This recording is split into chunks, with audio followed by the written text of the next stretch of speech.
যেহেতু ঢাকা শহরে বসবাস আমাদের, তো ঢাকা শহরে থাকতে হলে তো অবশ্যই কিনে খেতে হবে।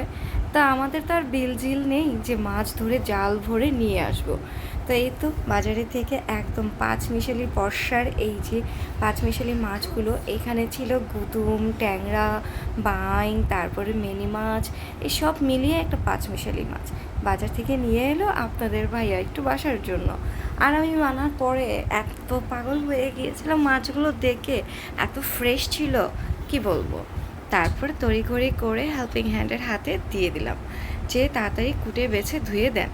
তো তিনি আমাকে খুব সুন্দর করে কুটে দিল। তারপরে আমি একটু ধুয়ে নিচ্ছি খুব ভালো করে, কারণ গুঁড়া মাছ যেহেতু একটু ভালো করে পরিষ্কার না করলে এক্সট্রা গন্ধ থেকে যাবে।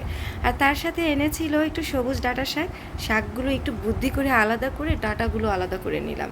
তারপরে এই তো কড়াইতে দিয়ে দিলাম আমি এখানে রান্নার তেলটা দিয়েই আমি এখানে পেঁয়াজ কুচি দিয়ে দিলাম। বেশটুকু পেঁয়াজ কুচি দিয়ে দিয়েছে এখানে, যেহেতু আমি গুঁড়া মাছটা রান্না করব একটু চড়চড়ি ভাব করে।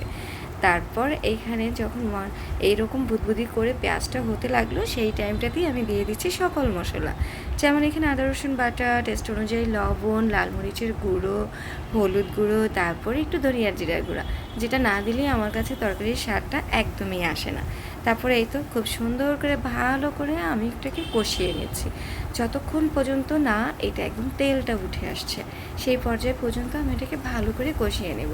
তারপর এখানে আরেকটু পানি অ্যাড করে দিলাম, যেহেতু গুঁড়া মাছ রান্না করছি, মাছটা কিন্তু এত দীর্ঘ টাইম নিয়ে কষানো যাবে না।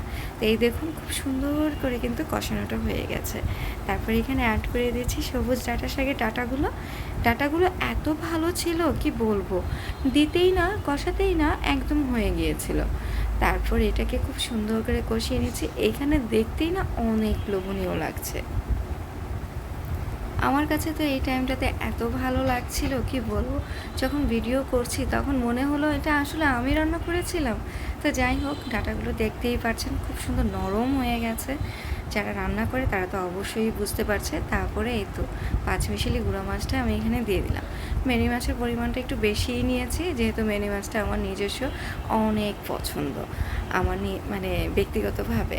তারপর এখানে আমি খুব নরম হাতে মাছগুলো কষিয়ে নিচ্ছি যেন না ভেঙে যায়। তারপর এই তো কষানোটা যখন এইরকম তেল তেল উঠে আসবে, সেই পর্যায়ে আমি এখানে একটু গরম পানি অ্যাড করে দিব। কি সুন্দর একটা তেল তেল ভাব যে উঠে এসেছে, এইরকম করেই কিন্তু পুরো তরকারিটা চটচটা রান্না করব। তারপরে এই তো গরম পানি অ্যাড করে দেওয়ার পর কিছুক্ষণ পর আমি এটা ঢাকনা তুলে দেখলাম, অসম্ভব ভালো লাগছিল দেখতে। এই পর্যায়ে ধনিয়া পাতা অ্যাড করে দিলাম, আর গরম গরম ভাতের সাথে দারুণ লেগেছিল। আপনাদের ভাইয়া বলছিল জানো তরকারিটা একটুও মজা হয়নি। তা কেমন লাগলো আপনাদের কাছে অবশ্যই জানাবেন।